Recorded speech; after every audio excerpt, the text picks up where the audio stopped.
Hello, Monsters Abound here, and welcome back to Total War Warhammer 2 Mortal Empires, the second part of my Morghur mini campaign. Like a mini break, but with more killing, or less killing, depending on where you go for your mini break. Last time, we performed a fell, horrific, world-shattering ritual at our Herdstone that provided us with 12 marks of ruination, which it's not going to set the world on fire, apart from that small section of it, of course. And also, now that we've got 12 marks of ruination, you know, what do we do with them? We have no pockets to store them with. Where are we keeping these marks of ruination? Where on Morghur is he stashing these? You know what? Probably best not to think about it too hard. It's just don't go there. And no. So next, we're going to think about where we're going to set our second Herdstone, because the idea of the Beastmen is very much create a Herdstone, do some raising, move on. Don't worry about the old Herdstone. That's garbage now. We don't want to think about it. So we are going to head in the direction of... We did think Erengrad had quite a nice... oh yes, look at this. Very nice. Let's do something like that.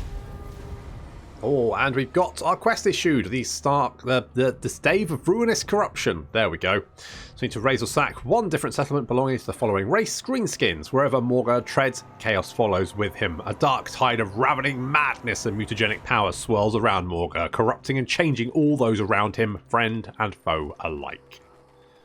This power, however, is not beyond the control of Morghur even. To contain the swirling essence of chaos that entrails the Master of Skulls is beyond the capability of any mortal container. For this essence to be caught and harnessed, something more immortal is required. Such vessels are not made easily. They require macabre and difficult to obtain materials, but needs must. You must start with the spines of the orcs. Fair enough, although I can't help but feel that, you know, orcs... not the hardest thing to... Is this like one of those Memorpiga quests where it says, like, go and collect me 5 orc spines, and only one in every, 500 orcs actually has a bloody spine? Anyway, I'm sure if we kill enough of them, we'll find one. And we've got an entire raid force. 1,000 strong, so, all pretty good. We're going to encamp here, and I would like to get Scorched Grass playing, because that would give us some more Centaurs, which would be nice to have. Now, Salzamund, we could upgrade the building here, and this would give us some dread gain from battles, but I think I'm going to save my pennies for the moment. Of course, we've got a Herdstone shard back as well, so that's nice, because it only is, you only spend a shard when you have an active Herdstone, so as soon as you complete the ritual, you get that stone shard back, so you can use it again. As you go up the rankings of devastation, or whatever the fuck it is, you will get the ability to have more active Herdstone, so it'll give you more shards to use, so you can have active shards. And as I said last episode, if your active Herdstone is destroyed, you will get the shard back. You won't ever lose it. So we have the Dark Moon. So we get 4 different options here. These used to be... they used to get a good and bad option, so you used to get like all damage units will be fully replenished, but you don't get any horde growth, or you get 10 bestial rage, but you'll have dreams where you're not wearing any trousers, that kind of thing. And so I think of all of this, bestial rage we're probably doing quite well with anyway. I can't tell, but we're probably doing. We don't need the replenishment. We could go for the raiding income, but. And we don't need the horde recoup. You know what? I think we're just going to go for endless herds. I think we're going to do that. And you know what? We're going to skedaddle over here. And this will give us a little bit of income, which is nice. And we may actually end up finding an ogre camp. Ogres like it when things are on fire. So the more sort of like sacking and raiding and battling you're doing, the more likelihood that an ogre camp will pop up. And Kislev are leaving Erengrad, which is actually, that works very nicely for me, because I can just walk in now. Plus, of course, Morghur's special raiding stance does cause damage to everyone, which means this garrison should be not weakened at all, but that's fine. Pyrrhic victory won't lose anyone, so that's okay. And we will raise a new Herdstone. Got a flying spy, more campaign movement, campaign line of sights.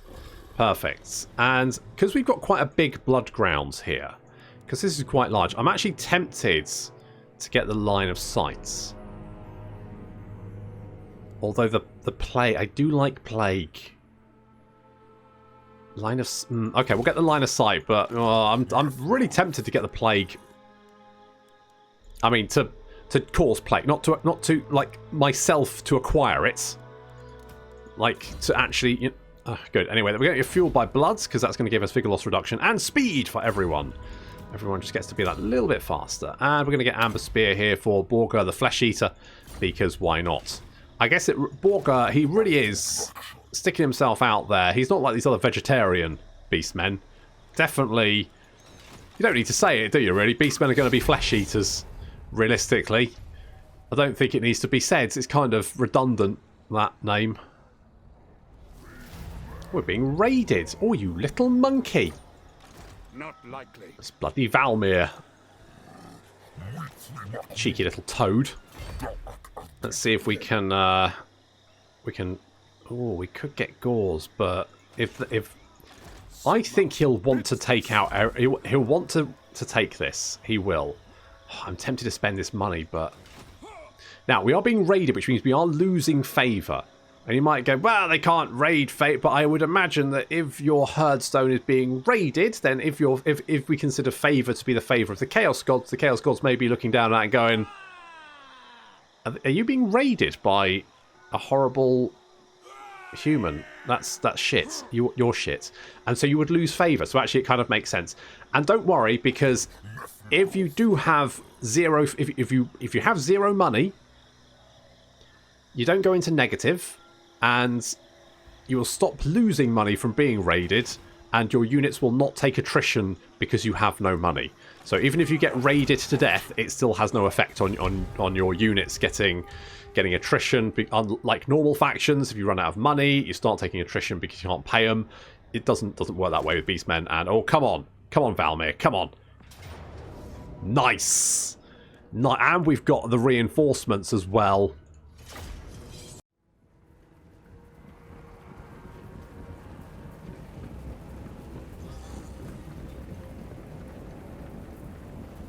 Oh, the poor bastards. They're all going to die.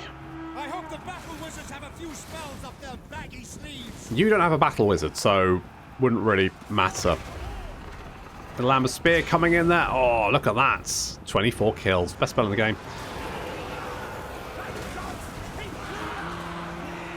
As our spears charge in to engage, try and hunt down that Free Company militia. Meanwhile, the puppies and the Centaurs and the Razorgore herds, the puppies, the piggies, and the Centaurs coming in from behind to lock down those missile units. Meanwhile, we've got a big blob engagement going on here as the Ungors, Chaos Spawn, Morghur all just get stuck in.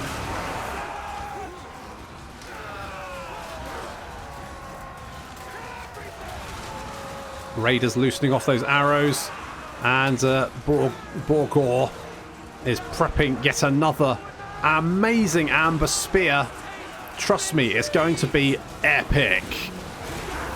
See the puppies doing their stuff. Come on, get that Amber Spear. Oh, yes. 61 kills.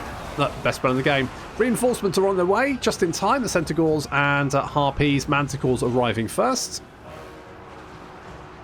Just in time to catch some of these units. And we're getting a lovely rear charge there as Centaurs and the puppies hits the rear of the battle line. Some Chaos Spawn gets spawned right in the middle as well, which is going to make a real mess.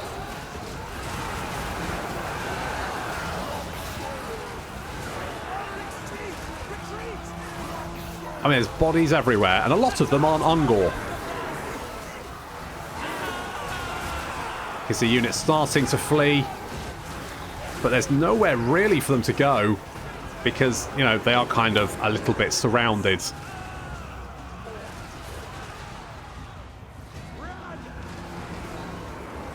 Oh dear, Valmir.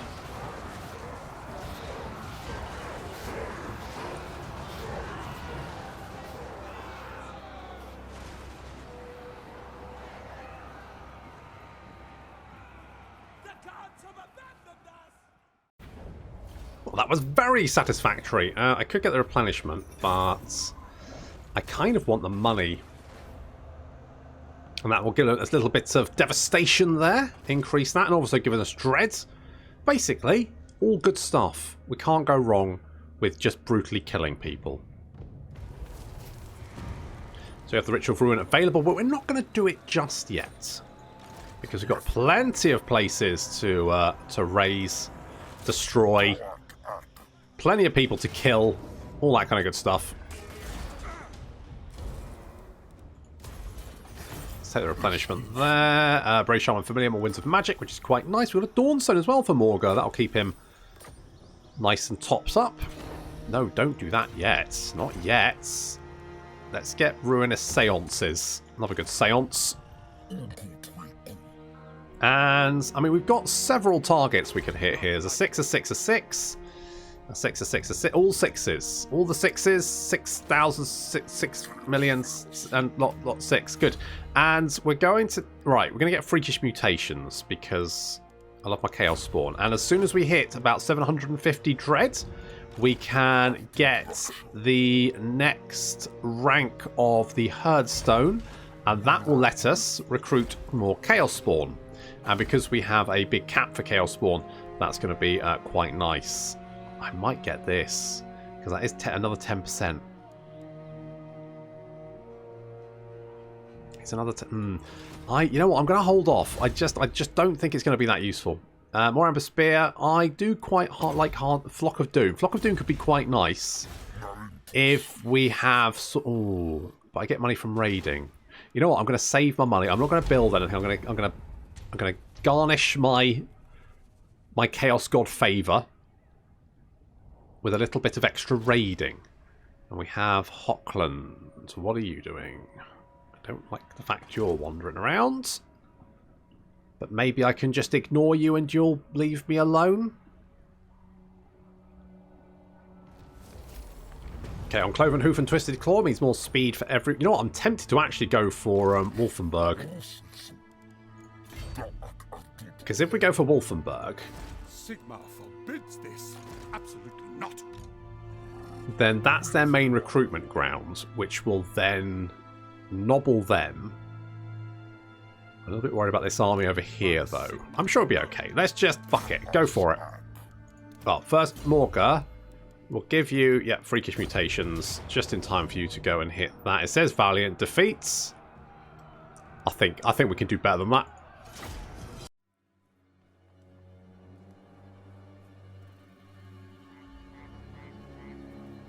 I mean, you can tell from the trail that Morghur's leading behind that his personal hygiene is... It's not great, I'll be honest. His missile resistance, though...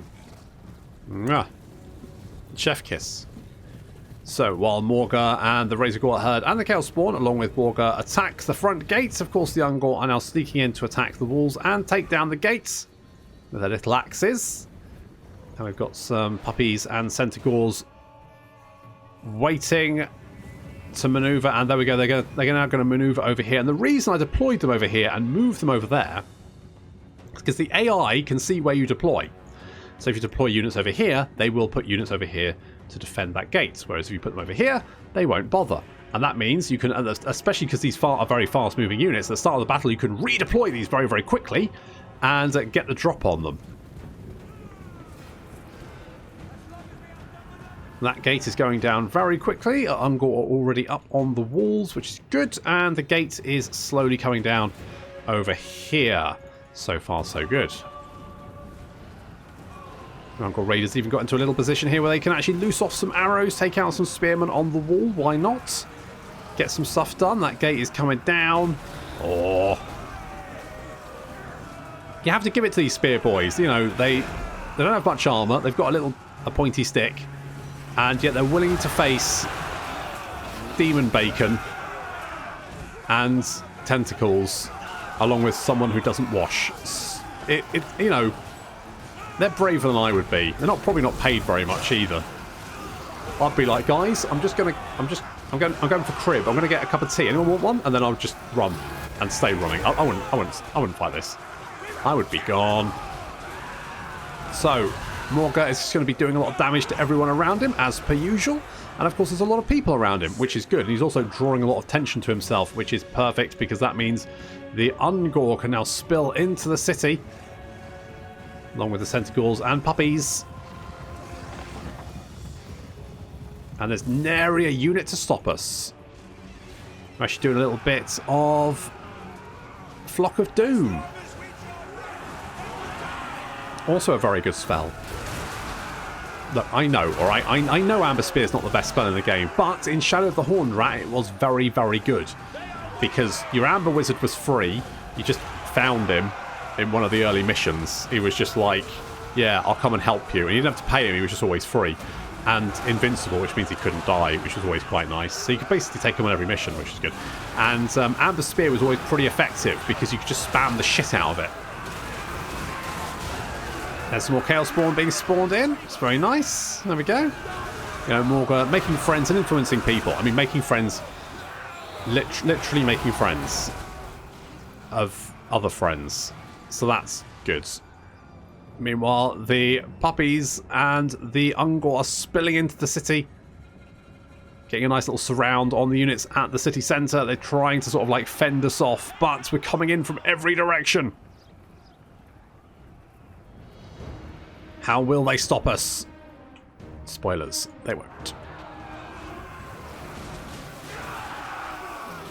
We'll have a look at Morghur's kills. You can see he's got up to 114 kills just by dint of sitting where he is.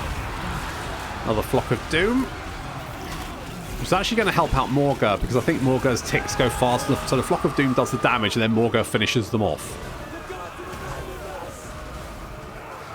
So that, although it may not be, like, visually interesting, you will just see people just dropping dead all over the place because they're taking damage from Morghur and someone punches them in the face, and that's just too much for them. Okay, we've got some Ungor spilling into the city centre now, trying to get the surround on these swordsmen. We've got the puppies fighting these swordsmen over here. We've got a surround on the swordsman, which is going to allow the Centaurs and these puppies to break into the city centre. Reinforcements are arriving at the city centre, trying to fend us off, including an Archlector. Got the Ungor herd coming in to engage those crossbowmen. Don't stop until they're all dead! And the swordsman about to charge into the rear of our Ungor, but then the Chaos Warhounds just distract them momentarily, but are too fast to be caught, and then just slam into them from every direction, doing a lot of damage very, very quickly.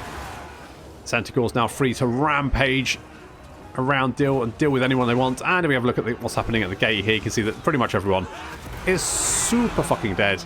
And Morghur, if we can find him, there he is, has 315 kills. Make that... Was it climbing? 314, 342, 348... yeah, it's just continuing to climb. The last little bits of Imperial resistance are at the city centre, but all of their units are surrounded. More Ungor and Morghur and the Chaos Spawn are on the way. We've got the Centaur chucking axes into the back of these spearmen. That guy's got an axe in his head. That's got to hurt. I bet he doesn't talk well anymore. Never mind. Centaur's now charging in to finish the job. That's going to break them. And then that's going to cause a bit of a mass rout.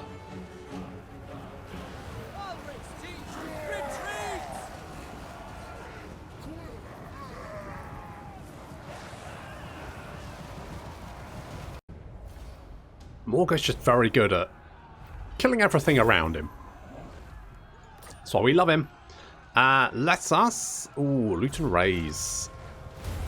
I do kind of need a replenishment, but... Oh, hello. And there's an ogre camp. My lord. Yes, I know what they are. Brutish nomads are as strong as they are stupid. Yes. Okay, go on. Back out of that. Right, we've got a potion of healing as well. That's going to make Morghur even more tanky.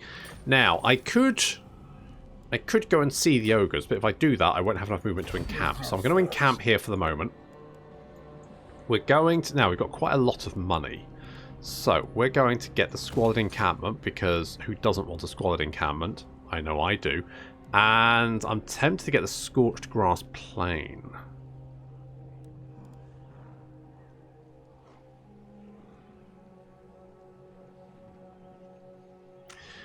We could... I mean, we're fighting a fair few siege battles, but we could do with a tankier front line. So getting the Gauls makes a lot of sense. But I do love Centaurs. So we're getting Centaurs. There we go. Did it. That's just what's happening. Let us get Wild Heart, because that's more increased power reserves and improved power recharge rate for 29 seconds, which is always nice.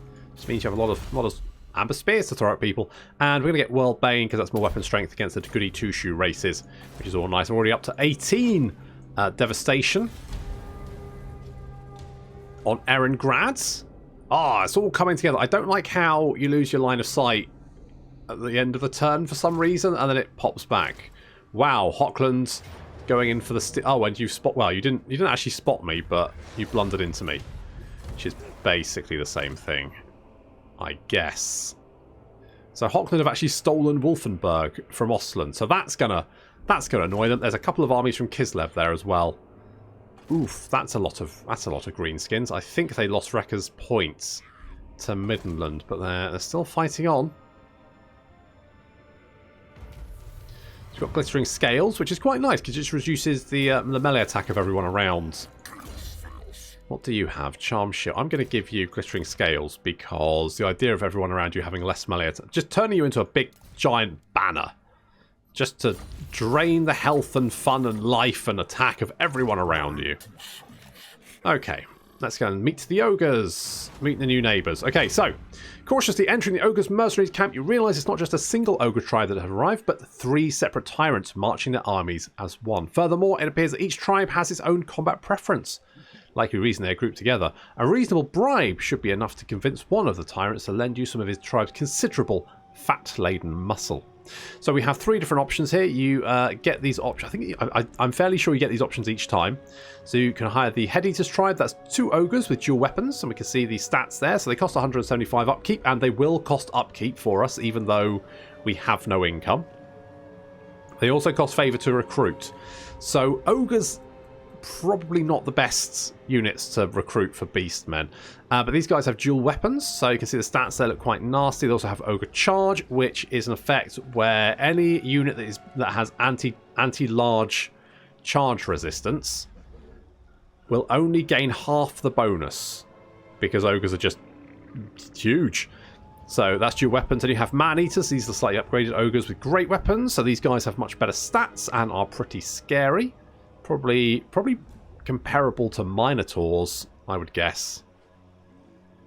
And then you get the Death Belchers tribes. That's 2 ogres, just without the dual weapons. So the difference there is 72, 68. Seems like the dual weapons are worse. Wait, 30. Right, they got 30, 23, 44. 30, 23, 68. Charge bonus. So the dual weapons just seem worse. Oh, they do have anti-infantry. They do have, so they probably have quite a large bonus to infantry, to anti-infantry, so that's probably why. Okay, and the Man-Eaters are with Ogre Pistols, so these guys have a missile attack, which is quite potent, but obviously there's a fairly limited number of them in a unit, only 16. And then you have the Horned Guts tribe, who have Morn Fang Cavalry, and these guys are quite scary. They're pretty fast, hell of a charge, and yeah, they will just run over everything. Let's get the Head Eater tribe. So what this will do is it'll add some ogres to our Ogre Mercenary pool. Now, we don't need to recruit them, and in fact, if you find multiple ogre camps, you can just go from just collect ogres just in case you need them. If you don't go to an ogre camp for a while, it will disappear as the ogres decide to move on and the camp is disbanded. So if you don't get it, it will disappear. But if you reach the camp and recruit the units, you don't lose them after a while. They will just sit there in your recruitment pool and you can pick them up whenever you want. Obviously, if you disband them, then they're disbanded. So we have a couple of... Now, I'm a little bit nervous about having... Yeah, that's quite a lot of stuff there. let us grab... Oh, Crown of Thorns. Crown of Thorns? Crown of Horns. That one. And we will go and hit Castle von Rauken just because I'm a ballsy beast man. And we will loot and raise. Destroys a Drakwold, which is quite nice. And we will encamp there for the moment. And Ostland is dead. Ah, shame. I don't mean that. I'm being sarcastic. Let's get those guys. And fine. Regiments around don't count towards the cap. They're kind of like just free units you can pick up. Literally free. And I think what I want to get... I'm tempted to get Feasting Upon Man. Because that's going to give us more income from raiding, more income from raising settlements, which is kind of things we like to do. So I'm actually going to grab that. And we'll get evasion, because I would like to get Curse of Anra here. And to be able to summon manticores into battle, because that sounds like fun. So we will do that. I might actually recruit one of the ogres in a sec and just see... I'm wondering if Kislev might resettle Castle von Rauken for me. That would be useful if they wanted to do that. Or maybe Hochland are going to do it. Wow, they're just going for it, aren't they? Look at them go. Look at them go. Okay, we're into the Heart of Darkness. One of your brave shamans, one of the renowned, wishes to leave the herd and make a journey to the Heart of the Dark. Do you wish to allow this pilgrimage? So we can go allow, and that will give us more Chaos Corruption, or deny, and that will give us more Winds of Magic. Let us... You know what? Let's allow it. Let's allow him to go on his little pilgrimage. Seems like, seems fair. Now, as you can see, Wolfenburg, despite having been raised, we can raise it again for yet more devastation. So we can do that. But you notice that Castle von Rauken is currently 0 because the level of the settlement is literally 0. So we won't get anything from that. I'm tempted to go and hit Zavrasta, though. Alternatively, we could kill Albenbrand Ludenhof. But, that's not really gonna... It's not really going to help us, is it? So let's hit Zavrasta. As soon as it's here, it's going to give us more devastation, all that kind of good stuff. We will continue feasting upon men because that's going to give us that nice money boost. I do kind of want it. Oh, we could increase. So that's going to give us more dread per turn. We're very close to be getting the third rank. So maybe we should head back to Erengrad. So we can recruit more. Oh, but we could get chariots. Chariots are now really good. They are maybe too good. I genuinely don't know, but they are very, very good. I'm going to get Curse of... You know what? No. Let's get Transformation of Kadon. Because, free units. Can't go wrong with free units. Good God, mates. Right, don't lick a toad. The lair of the Jabberslythe, mutated in a hideous abomination, has been found, with the creature still within. We could harness this beast to bolster the herd and risk madness, or leave it to its abominable rest. Let's lick that toad. Gonna lick all the way to the set. I'm tempted to kill this guy because he's just wandering around grabbing stuff I've burned down, which is, it's a bit of a dick move, I'll be honest, but I've got other things to be doing because we can now get the Bone-Strewn Herdstone upgrade. So we're going to grab that one. It's going to let us upgrade this, which means we can now recruit Feral Manticores, Chaos Spawn, and Giants here. And of course we have some default recruitment, which means we can get all of those units, at least one of them. And we'll do that there as well because it's all free. It's all free. So I might recruit some Giants just to show them off. Okay, we've got the Dark Moon. Now, we can get the cost of skill, which is going to reduce the dread cost for increasing capacity of Giants, Chaos Spawn, Goreherd, and Goreherd with shields. Now, that does sound quite nice. We don't have a lot of dread at the moment. But it does last for 5 turns. That'll give us plenty of time. Otherwise, no matter how far, means we could just, move from one settlement to the other, really getting in that devastation. I think I'm going to go... It's tempting, but I think I'm going to go no matter how far. So we're going to do that. We will hop over here for a second.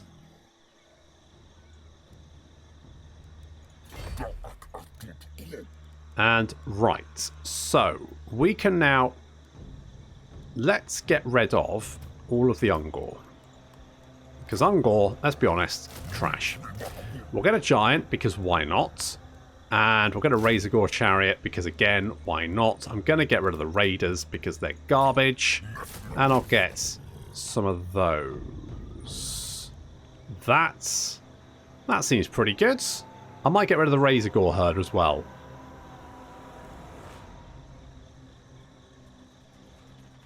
But for the moment, they can stay. For the moment.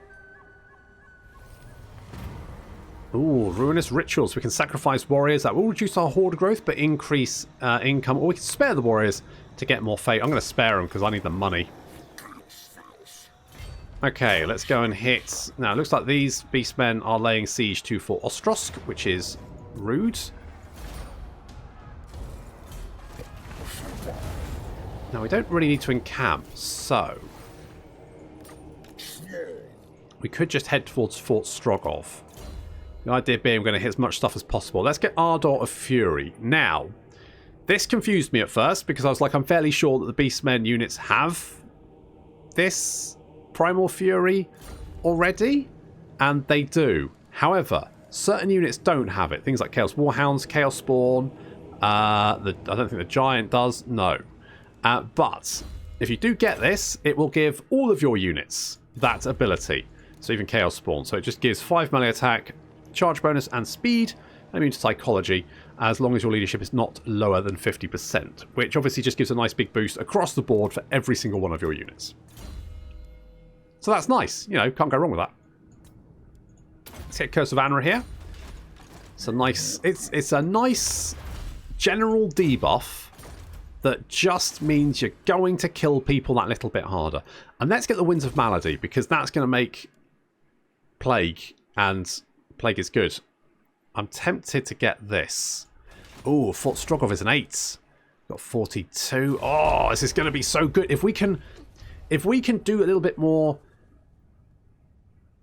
raising in time for the next Blood Moon, then boom. We're gonna make big marks. Chaos Stirs, that's fine, don't really care. Let's go and hit Fort Strogov, because it's in our way. And we will loot and raise. Ooh, Potion of Toughness.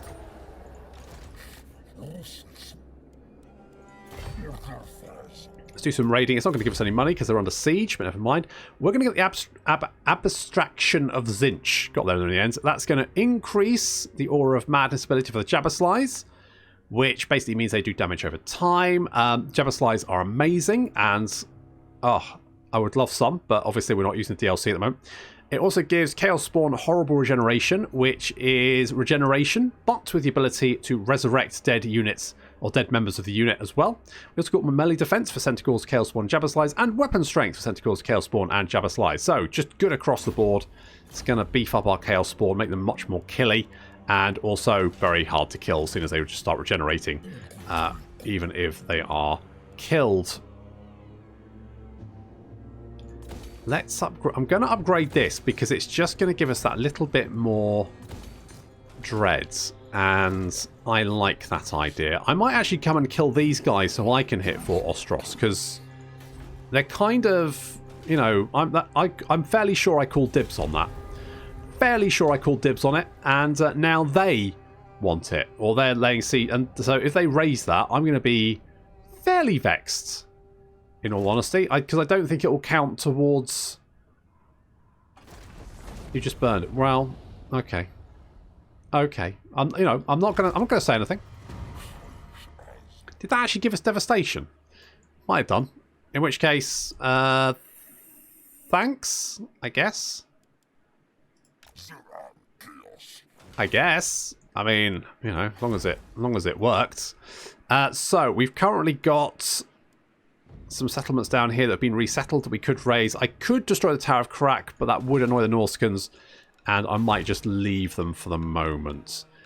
We could get the Storm of Suffering, which I'm tempted with. I do like... It doesn't increase the chance of the plague, though. So I think I'll leave that for the moment.